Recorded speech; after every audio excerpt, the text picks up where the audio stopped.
Where will the next one hit? You try not to be there.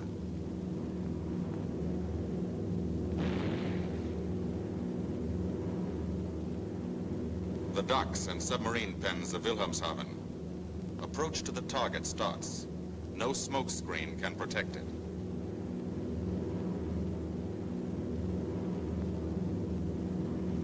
Now the enemy knows the path of your approach and walls that path with a flak barrage, but you fly right through it. Flak so thick you can get out and walk on it.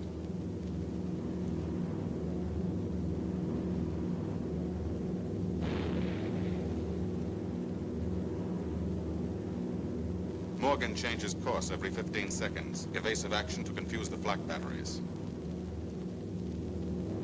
Bomb sights set for correct altitude and speed. Bomb bay doors open. The bombing run begins. Pilot to Bombardier. Okay, Vin, you've got it. Now Evans flies the Memphis Bell, controlling it through the bomb sight.